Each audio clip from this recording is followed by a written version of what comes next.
Hi friends, if x is equal to y power a, y is equal to z power b, z equal to x power c, then find the value of abc. Okay, இந்த problem எப்படி solve பண்ணணும்னு பாருங்கள். இங்கே 3 equations கொடுத்துருக்காங்க. நான் z equal to x power cன்ற ஈக்குவேஷனை எடுத்துக்கிறேன். நீங்கள் எந்த ஈக்குவேஷனை எடுத்து சால்வ் பண்ணாலும் உங்களுக்கு ஆன்சர் கண்டிப்பாக கிடைக்கும். நான் இப்போது இந்த ஈக்குவேஷனை எடுத்துக்கிறேன். So z equal to x power c, இங்கே எக்ஸோட வேல்யூ என்னென்னு கொடுத்துருக்காங்க, y to the power a. So நான் இந்த எக்ஸுக்கு பதிலாக y to the power aன்னு சப்ஸ்டிடியூட் பண்ணிடுறேன். அப்போது y பவர் a into cன்னு எழுதலாமா? இப்போது அகைன் ஒய்யோட value z to the power bன்னு கொடுத்துருக்காங்க. அப்போது நான் இங்கே yக்கு பதிலாக z to the power bன்னு சப்ஸ்டிடியூட் பண்ணுறேன்.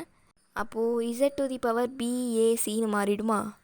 ஸோ ஃபைனலாக நம்ம என்ன எழுதலாம், z is equal to z to the power bacன்னு எழுதலாம். லெஃப்ட் ஹேண்ட் சைடில் இசட்டோட பவரில் 1ன்னு இருக்குது.